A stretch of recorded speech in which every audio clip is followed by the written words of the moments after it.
ಒಂದು ಪದ್ಯವನ್ನು ಆಧಾರವಾಗಿಟ್ಟುಕೊಂಡು ಉಪದೇಶವನ್ನು ನೀಡಿದ್ದಾರೆ. ಆ ಉಪದೇಶದ ಅಭಿಪ್ರಾಯ ಏನು ಅಂತ ಕೇಳಿದ್ರೆ, ನಾವು ಹೆಂಗಿರಬೇಕು? God has given to this woman birth to you, not only living but to alive. ಭಗವಂತ ಈ ದೇಹವನ್ನ, ಈ ಜೀವವನ್ನ ಮನುಷ್ಯನಾಗಿ ನಮ್ಮನ್ನು ಹುಟ್ಟಿಸಿದ್ದು ಜೀವಿಸಲಿಕ್ಕೆ ಅಲ್ಲ, ಬದುಕಲಿಕ್ಕೆ. Not only living but to alive. ಮನುಷ್ಯನಿಗೆ ಬಿಟ್ಟು 83 ಲಕ್ಷ ಜೀವರಾಶಿಗಳು ಹುಟ್ಟಿ ಅವು ಬದುಕಲಿಕ್ಕೆ ಬರುವುದಿಲ್ಲ, ಜೀವಿಸ್ತವೆ. ತಲೆಗಿಟ್ಕೋಬೇಕು. ಬದುಕಲಿಕ್ಕೆ ಮಾತ್ರ ಮನುಷ್ಯನಿಗೆ ಬರ್ತದೆ. ಆ ಬದುಕುವ ಕಲೆಯನ್ನು ಕಲಿಯದೆ ಹೋದ ಅಂದ್ರೆ ಅಂಥವ್ರಿಗೆ ಬಸವಣ್ಣವರು ಇದ್ದರೇನೋ ಶಿವಶಿವ, ಅಂಥವರು ಸತ್ತರೇನೋ ಶಿವಶಿವ. लांडागार्धवदान श्वान शूकर बापुडी ते मर्त्यलोके भूभारभूता मनुष्य रूपेण मृगाश्चरंती. ಮರಾಠಿಯೊಳಗ, ಇಂಗ್ಲಿಷಿನೊಳಗ, ಹಿಂದಿಯೊಳಗ, ಸಂಸ್ಕೃತದೊಳಗ ಅವ್ರಂತಾರ ಮನುಷ್ಯ ರೂಪದಲ್ಲೇ ನೀನೊಂದು ದನ ಇದ್ದಿ, ಪ್ರಾಣಿ ಇದ್ದಿ ಅಂತ ಹೇಳಿದ್ರು. ಬದುಕುವುದನ್ನ ಕಲಿಯದೆ ಹೋದರೆ ಅದಕ್ಕೆ ಬಸವಣ್ಣ ಲೇಖನಿಸಿಕೊಂಡು 5 ದಿನ ಬದುಕಿದರೆ ಸಾಲದೆ, ಲೇಖನಿಸಿಕೊಂಡು 4 ದಿನ ಬದುಕಿದರೆ ಸಾಲದೆ, ಲೇಖನಿಸಿಕೊಂಡು 3 ದಿನ ಬದುಕಿದರೆ ಸಾಲದೆ, ಲೇಖನಿಸಿಕೊಂಡು 2 ದಿನ 1 ದಿನ ಬದುಕಿದರೆ ಸಾಲದೆ. ಎಂತ ಮಾತನ್ನ ಹೇಳಿದ್ರು. ತಮ್ಮ ಬದುಕೋ ಬದುಕು, ಜೀವಿಸುವುದು ಪ್ರಾಣಿಗಳು ಜೀವಿಸ್ತಾವ ಶಿಸ್ನೋದರ ಪರಾಯಣವಾಗಿ. ತನ್ನ ಮನೋ ಇಚ್ಛೆಗಳನ್ನ, ಕಾಮವನ್ನ, ತನ್ನ ಹಸಿವೆಯನ್ನ, ತನ್ನ ತೃಷೆಯನ್ನ ಕಳೆದುಕೊಳ್ಳುವುದಕ್ಕಾಗಿ ಇಡೀ ಮುಂಜಾನಿಂದ ಸಾಯಂಕಾಲದವರೆಗೆ ಹುಟ್ಟದ ಮೇಲೆ ಸಾಯುವವರೆಗೆ ಮಾಡ್ತಾವ. ಪುಣ್ಯ ಇಲ್ಲ, ಪಾಪ ಇಲ್ಲ, ಭಕ್ತಿ ಇಲ್ಲ, ದೇವರಿಲ್ಲ. ಅವು ದನ ಅದಾವ, ಪ್ರಾಣಿ ಅದಾವ. ನಾನು ಮೇಲಿಂದ ಮೇಲೆ ಹೇಳ್ತೀನಿ, ಎಂತ ನಾಯಿ ಇರಲಿಕ್ಕೆ ಮುಂಜಾನೆದ್ದು ವಾವು ವಾವು ಚಾಲು ಮಾಡ್ಕೊಂಡ್ರೆ 10 ಮುಳುಗು ತಕ ತಿರುಗುತ್ತದ. ಒಂದು ಕಾಗಿ ಕಾ ಕಾ ಕಾ ಕಾ ಅಂತ ಚೀರಿ ತಿರುಗುತ್ತದ. ಎದಕ್ಕೆ? ಎಲ್ಲೆಲ್ಲಿ ಒಂದಿಟ್ಟು ಸಿಕ್ಕಿತ್ತೇನೋ ಹೊಟ್ಟೆ ತುಂಬಕಂತ.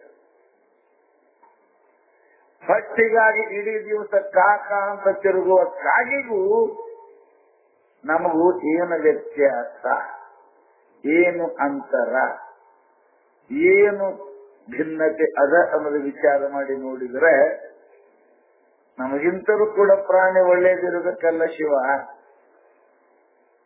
ಅದಕ್ಕೆ ಮಹಾನುಭಾವರು ಸ್ಪಷ್ಟ ಬರೆದ ಬಸವಣ್ಣ ಏನಂತ ಬರೆದಾನ?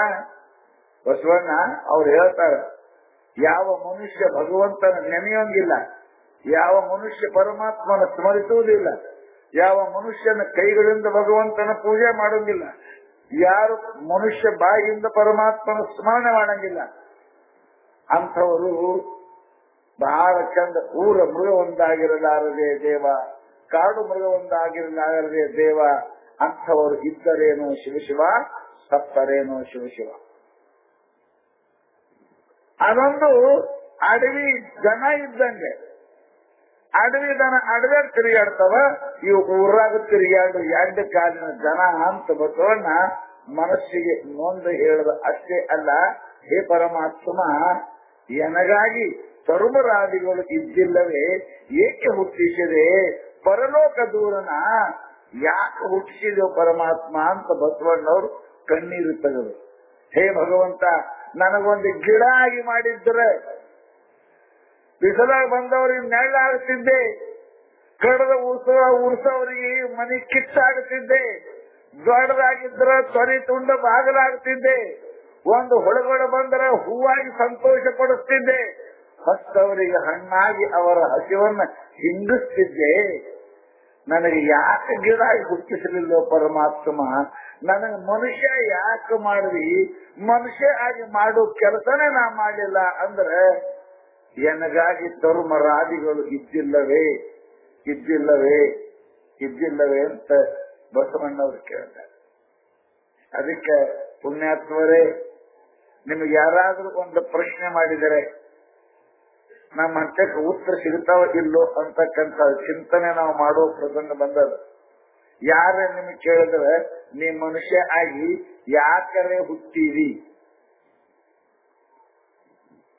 ನಮಗ್ ಕೇಳಿದ್ರೆ ಯಾರು ನಿಮ್ಗೆ ಮನುಷ್ಯ ಯಾಕಾಗಿದೆಯಪ್ಪ, ಮನುಷ್ಯ ಆಗ್ಲಾರ್ದು ಹೆಂಗ್ರಿ ಸ್ವಾಮಿ, ಹೆಣ್ತಿ ಯಾರು ಮಾಡ್ಕೋತೀವಿ, ಗಂಡನ ಯಾರು ಮಾಡ್ಕೋತಾರ, ಮಕ್ಕಳನ್ನ ಯಾರು ಹಡಿತಾರ್ರಿ ಮನುಷ್ಯ ಆಗದಿದ್ರೆ. ನೀವು ಕೊಡ್ತಕ್ಕಂತ ಉತ್ತರ ಏನದ ಸೀದಾ ನಿಮಗೆ ಅಗ್ರ ಹುಚ್ಚರ ದವಾಖಾನೆಗೆ ಒಯ್ಬೇಕು ಅಂತ ಉತ್ತರ. ಇಲ್ಲೆಲ್ಲಿ ಇಡಂಗಿಲ್ಲ ನಿಮ್ಗೆ. ನಾ ಹೆಂಡತಿ ಮಾಡ್ಕೊಳಕ ಮನುಷ್ಯ ಆಗಿನಂದ್ರೆ ಹೆಂಡತಿ ಇಲ್ಲದ ಪ್ರಾಣಿ ಯಾವ ಅದವೇನು? ಗಂಡ ಹೆಂಡತಿ ಆಗ್ಲಾರ್ದು ಗುಬ್ಬಿ ಸಹಿತ ಗಂಡ ಹೆಂಡತಿ ಅದಾವ. ಒಂದು ನಿಮ್ ಮನೇಲಿ ಹಳ್ಳಿ ಗಂಡ ಹೆಂಡತಿ ಅದಾವ, ನಿಮ್ ಮನೇಲಿ ಇಲಿ ಗಂಡ ಹೆಂಡತಿ ಆಗ್ಯಾವ.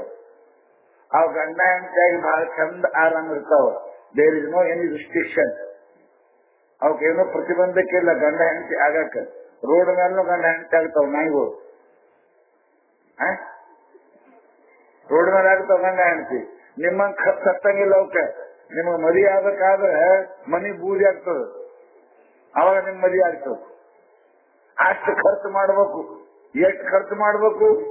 ನಿಮ್ ಮದಿ ಆಗ್ಬೇಕಾದ್ರೆ ಚೈತೆ ಮಂಟಪ ಪಡಿಬೇಕು, ಮಂದಿ ಊಟ ಕೇಳಬೇಕು. ಸುಮ್ಮ ವಿತೌಟ್ ಮ್ಯಾರೇಜ್ ಗಂಡ ಹೆಂಡತಿ ಆಗ್ತಾವ ನಾಯಿಗಳು. ಅವಕ್ಕೆ ಮಂಟಪ ಪಡಂಗಿಲ್ಲ, ಕತ್ತಿಗೆ ಕುದುರೆಗೆ ಅವಕ್ಕೆ ಏನ್ ಮಂಟಪ ಇಲ್ಲ, ಏನಿಲ್ಲ. ಎಷ್ಟು ಚಂದ ನೋಡ್ರಿ. ನೀ ಮದುವೆ ಆಗಕ್ಕೆ ಗಂಡ ಹೆಂಡತಿ ಆಗಕ್ಕೆ ಮನುಷ್ಯ ಆಗಿರಿ. ಮನುಷ್ಯ ಮತ್ತೊಂದು ಯಾವ ಪ್ರಾಣಿ ಒಳಗೆ ಆಗಕ್ಕೆ ಬರುವುದಿಲ್ಲ. ಅಥವಾ ಮಕ್ಕಳ ಹಡಕೆ ನೀ ಆಗಿರಿ. ಶಿವ ಶಿವ ಶಿವ ಶಿವ ಹಡಿದಂದ್ರೆ ಬಹಳ ದೊಡ್ಡ ಚಿಂತೆ. ಇವ್ರು ಹಡಿತಾರಂದ್ರ ಬಾಬಾ ಬ್ಯಾನಿ ನಿಮಗೆ ಹೇಳ್ತಾವ, ಅವ್ರಿಗಲ್ಲ.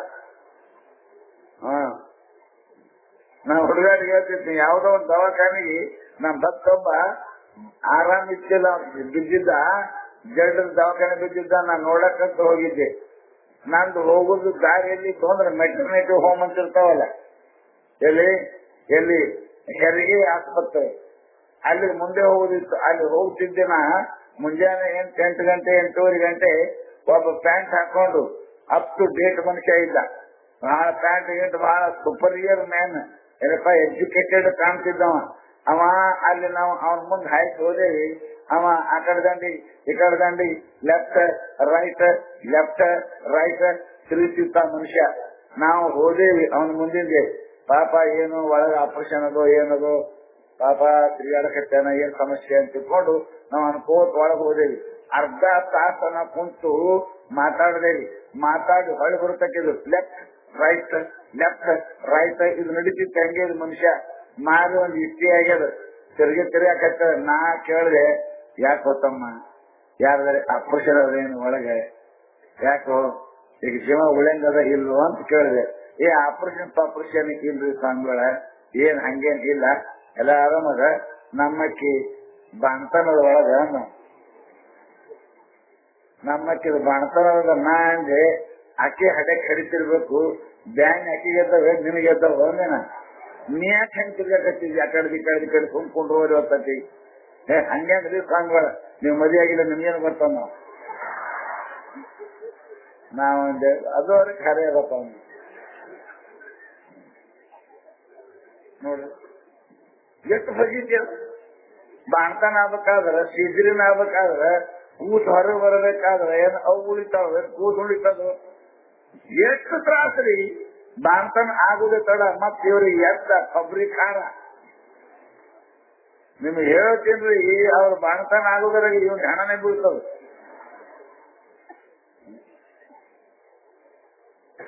ಇವರಿಗೆ ಹೆರಿಗೆ ಆಸ್ಪತ್ರೆಗೆ ಹೋಗ್ಬೇಕು. ನಾಯಿ ಒಮ್ಮೆ 4 ಹಿಡಿತಾವ, ಯಾವ ಆಸ್ಪತ್ರೆಗೆ ಹಿಡ್ದವ್ರಿ? ಹಂದಿ 16 ಹಿಡಿತಾವ, ಯಾವ ದವಾಖಾನೆ ಹಿಡ್ದಾವ? ಮತ್ತ ಹಿಡಂಗಿದ್ರೆ ಹಂದಿ ಆಗ್ಬಾರ್ದ? ಮನುಷ್ಯ ಯಾಕಾಗ್ಯಾನ? ಯಾರು ನಮಗ್ ಕೇಳಿದ್ರು ನೀ ಮನುಷ್ಯ ಆಗಿ ಯಾಕೆ ಹುಟ್ಟಿದ್ದಿ? ನಮ್ಮಲ್ಲಿ ಉತ್ತರ ಇಲ್ಲ.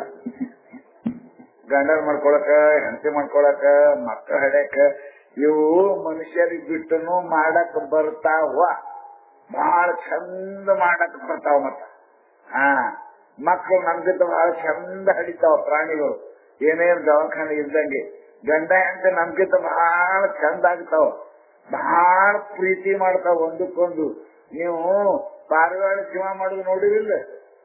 ಪಾರಿವಾಳ ಗಂಡ ಹೆಂಡತಿಯವ್ರು ಜೀವ ಮಾಡ್ತಾವ ನೋಡಿದಿಲ್ಲ? ಹಂಗ್ ಮಾಡಕ್ ಬರ್ತಾವ ನಿಮ್ಗೆ? ಹಂಗ್ ಮಾಡಿದ್ರೆ ಮಂದಿ ಕಪಾಳ ಹೊಡಿತಾರ. ಎಷ್ಟು ಜೀವ ಮಾಡ್ತಾವ್ರಿ ಪಾರಿವಾಳ. ಎಷ್ಟು ಪ್ರೀತಿ ಗಂಡ ಹೆಂಡತಿ ಇರ್ತಾವ, ಎಷ್ಟು ಚಂದ ಮಕ್ಕಳು ಹಡಿತಾವ, ಎಷ್ಟು ಚಂದ ಸಂಸಾರ ಮಾಡ್ತಾವ, ಗೂಡು ಕಟ್ತಾವ, ಮನಿ ಕಟ್ತಾವ. ಮತ್ತೆ ನೀನು ಅವುಗಳಕ್ಕಿಂತ ಹೆಚ್ಚಿಗೆ ಏನ್ ಮಾಡಿದಿ? ನೀನು ದಂದ ಕೆಲಸನೇ ಮಾಡಿದಿ, ಮನುಷ್ಯ ಆಯ್ತು. ಇದೇ ಪರಮಾತ್ಮನಿಗೆ ದುಃಖ. ಭಗವಂತನಿಗೆ ದುಃಖ ಏನದ ಅಂತ ಕೇಳಿದ್ರೆ, ನಿನಗ ದನಕ್ಕೆ ಮಾಡ್ಲಾರ್ದು, ಕಚ್ಚೆಗೆ, ಕುದುರೆಗೆ, ದನಕ್ಕ, ಮಂಗ್ಯಾಗ ಯಾವ ಪ್ರಾಣಿಗಳಿಗೂ ಮಾಡ್ಲಾರ್ದಂತ ಕೆಲಸ ಮಾಡುವಂತ ನಿನಗ ಮನುಷ್ಯರು ಮಾಡಿದ್ರೆ ನೀ ಮತ್ತೆ ದಂಧೆ ಕೆಲಸ ಮಾಡಕತ್ತಿಯಲ್ಲ. ಪರಮಾತ್ಮ ಅಂತಾನ, ಹಂಗಾದ್ರೆ ನಂಗೆ ಮುಂದಿನ ಜನ್ಮದಾಗ ದನನೆ ಮಾಡ್ತೇವೆ. ಮತ್ತೆ ಅದೇ ಮಾಡಕತ್ತೀವಿ, ದನನೆ ಮಾಡ್ತೇವೆ. ನಾವು ಲಕ್ಷ್ಯ ಇಡಬೇಕು. ಅದಕ್ಕೆ ಮಹಾನುಭಾವರು ಪರಮಾತ್ಮ ನಮ್ಮೆಲ್ಲರಿಗೆ ಇವು ಅತ್ಯಂತ ಶ್ರೇಷ್ಠವಾದ ಮಹತಾ ಪುಣ್ಯೇನ ಕೃತೇಯಂ ಕಾಯ ನೌಸ್ವಯ, ಅನಂತ ಜನ್ಮದ ಪುಣ್ಯಗಳಿಂದ ಈ ಮನುಷ್ಯ ಶರೀರ ನಮಗೆ ಸಿಕ್ಕದ. ಇದರೊಳಗೆ ಪರಮಾತ್ಮ ಇಂಥ ವಸ್ತು ಕೊಟ್ಟಾನ. ಸೀದಾ ನೀ ಮತ್ತು ಪರಮಾತ್ಮ ಅಂತ ಹೋಗಾಕ ಅನುಕೂಲ ಮಾಡಿರ್ತಕ್ಕಂಥ ಸಮಸ್ತ ಸಾಮಗ್ರಿಗಳನ್ನ ಈ ದೇಹದಲ್ಲಿ ಪರಮಾತ್ಮ ಇಟ್ಟು ನಿಮಗೆ ಮನುಷ್ಯರು ಮಾಡ್ಯಾನ. ಅದಕ್ಕೆ ಬ್ರಹ್ಮಾವಲೋಕ ದಿಶಣಂ ಮುದಮಹಪದೇವ. ಪರಮಾತ್ಮ ನಮಗ ಅವನ ಕಡೆ ಹೋಗಾಕ 3 ವಸ್ತು ಕೊಟ್ಟಾನ. ಒಂದು ಕಾಯ, ಒಂದು ಮನಸ್ಸು, ಒಂದು ವಾಣಿ. ಇವು 3 ಯಾವಾದರೆ ಒಂದರೆ ಸರಿಯಾಗಿ ಉಪಯೋಗ ಮಾಡ್ಕೊಂಡಿ ಅಂದ್ರೆ, ಹೇ ಮನುಷ್ಯ, ಹೇ ಜೀವಿ, ವಾಪಸ್ ನನ್ನ ಹಂಚಕ್ಕೆ ಬರ್ತಿ, ಪರಮಾತ್ಮನ ನೋಡ್ತಿ, ಪರಮಾತ್ಮನ ಕೂಡ್ತಿ. ಪರಮಾತ್ಮ ಅಂದ್ರೆ ಆನಂದ, ಪರಮಾತ್ಮ ಅಂದ್ರೆ ಸುಖ, ಪರಮಾತ್ಮ ಅಂದ್ರೆ ಸಂತೋಷ, ಮತ್ತೇನಿಲ್ಲ.